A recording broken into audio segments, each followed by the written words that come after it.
hi hello सनाम को जोहार आसोग कनी सनाम के बिस गे मेना पिया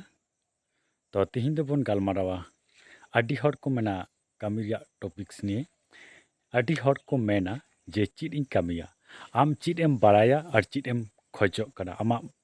नीट चीज मेना और आमा टैलेंट से स्किल चीज मेना ओना के आम कामी में ताहले आमा टैलेंट जहार के मेना डांस हो सेरिंग हो से जहाना आरो कमी धरती रे जहाँ तिने कमी मेना तो सत चरित्र सत भावते आम जहाँ गेम कमी मने सुनत कते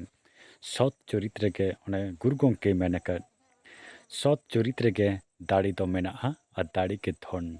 और नवा के बन जोगाव जतन मा सत चरित्र ठन तो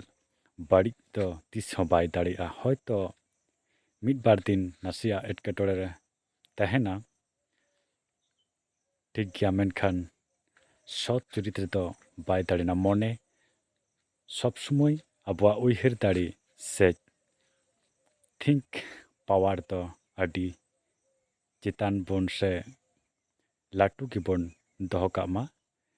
माने मन जदि काटिक तहना आम लाटू चीज हो बाम उइहर दाड़े माने small mind discuss in other people gossip good mind discuss in other people event and great mind discuss in other people idea मिटंग मन जुदी लाटू थेना कमी हो आदि लाटू के हयोआ मा इनखान नोंडे गई मुचिदा और नोकाना नवा नवा वीडियो नाम लगी ते चैनल लाइक पे शेयर पे सब्सक्राइब तबन पे